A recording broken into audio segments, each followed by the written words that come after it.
অতিবৃষ্টি আর উজানের ঢলে বাঁধ ভেঙে তলিয়ে গেছে গাইবান্ধার নতুন নতুন এলাকা। জামালপুর ও কুড়িগ্রামের বন্যা পরিস্থিতি আগের মতোই।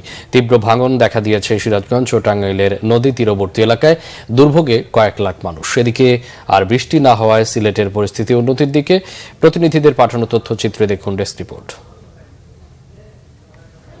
কয়েকদিনের ভারী বর্ষণ ও উজানের পাহাড়ি ঢলে গাইবান্ধার ব্রহ্মপুত্র ও ঘাঘট নদীর পানি বাড়ছে।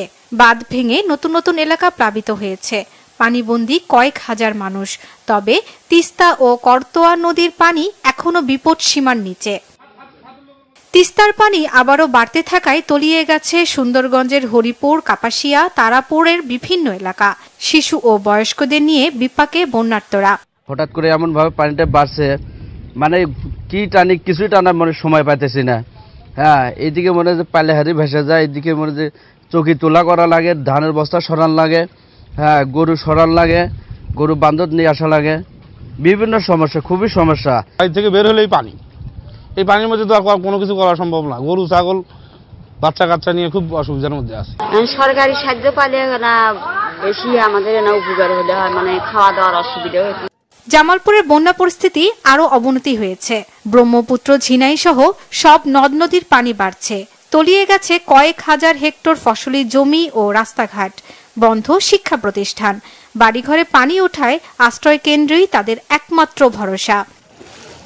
উজানের ঢলে বাড়ছে যমুনার পানি। সিরাজগঞ্জের বিভিন্ন পয়েন্টে চলছে ভাঙন। এক সপ্তাহের ব্যবধানে এ অঞ্চলের 1.5 শতাধিক বাড়িঘর স্থাপনা নদী গর্ভে বিলীন হয়েছে। আতঙ্কে এলাকাবাসী।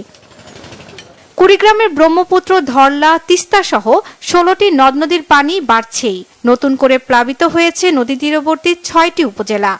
বন্ধ রয়েছে চিলমারি থেকে রৌমারীগামী ফেরি চলাচল। আশ্রয় কেন্দ্রে ছুটছে মানুষ।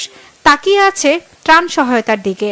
মানুষের এই মুহূর্তে খাদ্য সংকট দিয়েছে, বিশেষ করে এই মুহূর্তে শুকনো খাবার দেওয়া জরুরি এবং শিশু খাদ্য।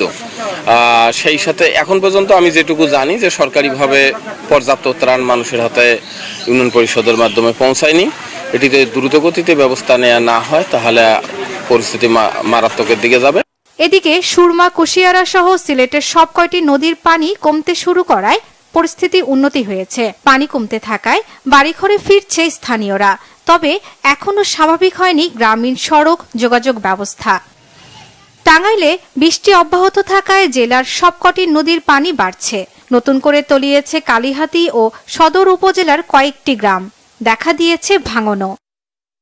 শর্মিলা কেয়া, বাংলা ভিশন নিউজ ডেস্ক।